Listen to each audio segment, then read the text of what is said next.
Қайырлы күн достар, сіздерге бүгін кәдеден жасалған блинчиктердің рецептісін ұсынатын боламын. Өте жұмсақ, жасалуы қарапайым және тез дайындалады.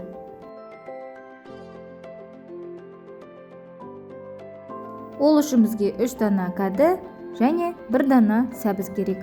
Барлығын теркадан өткізіп аламыз. Теркадан өткізгеннен кейін 1 шай қасық тұз қосып араластырамыз.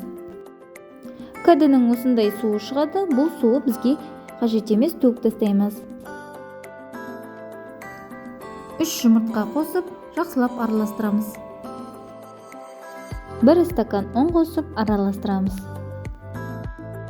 1 шай қасық қарабұрыш қосып араластырамыз. Табамызға май құйып, қыздырып, блинчиктерімізді осылай пісіріп аламыз. Екінші бетіне аударып, қызарғанша пісіріп аламыз. Сарымсақ пен майонезді араластырып, арасына жағып отырамыз.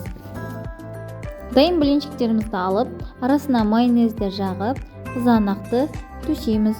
Кейін үстіне блинчик қойып, қайтадан қайталаймыз. Блинчиктерді 4-5 қатар қойсаңыз жетеді. Кәдеден жасалған блинчиктеріміз дайын. Достар, сіздер де жасап көріңіздер. Рецепт ұнаса, достарыңызбен бөлісіп, комментарий жазып, пікір қалдыруды ұмытпаңыздар.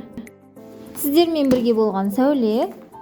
Менің каналыма тіркелуді ұмытпаңыздар, достар.